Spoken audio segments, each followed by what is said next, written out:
নমস্কার বন্ধুরা, আমি তনুশ্রী। বন্ধুরা, আজকে আমি ভীষণ মজার একদম ইউনিক মুখরোচক টিফিন রেসিপি আপনাদের সাথে শেয়ার করব। খেতে এতটাই স্বাদ যে একবার খাবে সে বারবার চাইবে। এর জন্য আপনাদের চাল, ডাল, আটা, ময়দা কিছুই লাগবে না। সকালে বা বিকালের টিফিন হিসাবে পুরোপুরি জমে যাবে। আশা করি আপনাদের খুবই ভালো লাগবে, তাই স্কিপ না করে পুরো ভিডিওটা দেখার অনুরোধ রইল। বন্ধুরা, এই টিফিনটি বানানোর জন্য প্রথমে যেটি লাগবে সেটি হলো সুজি। আমি এখানে 1 বাটি সুজি নিয়েছি। সুজিটাকে মিক্সিং জারে দিয়ে দিচ্ছি। এটাকে আমি গুঁড়ো করে নেব। দেখুন, সুজিটা গুঁড়ো হয়ে গেছে। বন্ধুরা, এবার নিয়েছি কাঁচা আলু। কাঁচা আলুগুলোকে টুকরো টুকরো করে কেটে ভালো করে ধুয়ে নিয়েছি। আর নিয়েছি 1/2 বাটি জল। আলুর মধ্যে রস থাকে, তাই জন্য 1/2 বাটি জল দিলেই এখানে হয়ে যাবে। দেখুন কত সুন্দর পেস্ট হয়ে গেছে। একটা জায়গার মধ্যে ঢেলে দিচ্ছি। আমি আরও 1/2 বাটি জল মিক্সিং জারটা ধুয়ে এর মধ্যে ঢেলে দিয়েছি।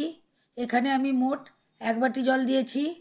ব্যাটারটাকে ভালোভাবে মিশিয়ে নিচ্ছি। বন্ধুরা, দেখুন ঘনত্বটা ঠিক এই রকম হবে। খুব বেশি পাতলাও হবে না, আবার খুব বেশি ঘনও হবে না। বন্ধুরা, এবার আমি দিয়ে দিচ্ছি গ্রেট করে রাখা বাঁধাকপি, দিয়ে দিচ্ছি গাজর, এটাও আমি গ্রেট করে নিয়েছিলাম। পেঁয়াজগুলোকে চৌকো চৌকো করে কেটেছি। এবার দিয়ে দিয়েছি টমেটো কুচি, দিয়ে দিচ্ছি কাঁচা লঙ্কা। বন্ধুরা, আপনারা ঝাল বুঝে এই কাঁচা লঙ্কাটা ব্যবহার করবেন। দিয়ে দিচ্ছি ধনেপাতা কুচি, দিয়ে দিচ্ছি পরিমাণ মতো নুন, দিয়ে দিচ্ছি ধনিয়া গুঁড়ো, জিরে গুঁড়ো, টেস্টের জন্য 1/2 চামচ মৌরি দিয়ে দিচ্ছি। সব উপকরণগুলোকে এবার আমি মাখিয়ে নিচ্ছি। বন্ধুরা, আমি যে সবজি ব্যবহার করছি আপনারা নাও দিতে পারেন। আপনারা আপনাদের পছন্দ অনুযায়ী সবজি দেবেন। আর আমি যে মশলাগুলো দিয়েছি সেগুলো আমার রান্নারই মশলা। বন্ধুরা, এখন আমি দিয়ে দিচ্ছি 4 ভাগের 1 ভাগ বেকিং সোডা। বেকিং সোডা দেওয়ার ফলে টিফিনটি খুব ক্রিস্পি হবে, খেতে খুবই ভালো লাগবে, মুখরোচক হবে। এটাকে ভালোভাবে আবার গুলিয়ে নিয়েছি। বন্ধুরা, এবার আমি গ্যাসটা জ্বালিয়ে দিয়েছি। এর উপর একটা তড়কা প্যান রেখে দিয়েছি। দিয়ে দিচ্ছি সাদা তেল। এবার আমি এখান থেকে ব্যাটারটা তুলে নিচ্ছি। তেলটা গরম হয়ে গেছে, এর মধ্যে আমি দিয়ে দিচ্ছি। দেওয়া হয়ে গেছে। এবার আমি চামচে করে উপরটা সমান করে দিচ্ছি।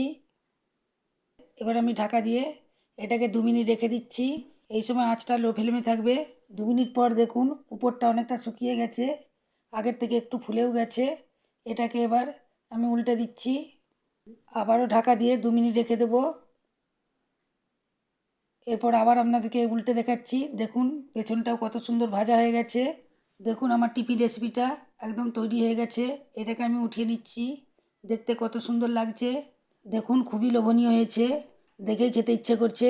বন্ধুরা, আপনারা দেখতেই পাচ্ছেন নাস্তাটা বানানো কত সহজ।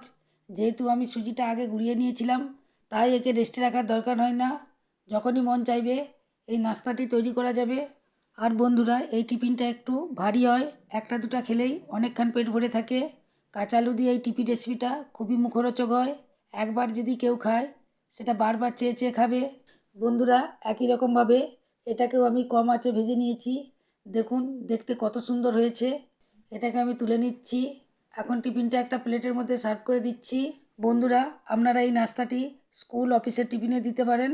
ছোট হোক বড় হোক, খেয়ে সবাই মজা পাবে, সবাই খেতে খুবই পছন্দ করবে। বন্ধুরা, এবার আপনাদেরকে একটা কেটে দেখাচ্ছি কেমন হয়েছে। দেখুন কতটা সুন্দর হয়েছে, উপরটা ক্রিস্পি, ভেতরটা নরম, খেতে খুবই ভালো লাগবে। সবজি দিয়ে বানানোর ফলে এই নাস্তাটি খেতে খুবই ভালো লাগে। এমনকি বন্ধুরা, এটা আপনারা বিকেলে সসের সাথে খেতে পারেন, খেতে দারুণ লাগবে। আশা করি আজকের টিফিন রেসিপি আপনাদেরকে খুবই ভালো লেগেছে। তাহলে লাইক করে দেবেন, আমার চ্যানেলকে সাবস্ক্রাইব করবেন এবং বন্ধুদের মধ্যে প্রচুর প্রচুর শেয়ার করবেন।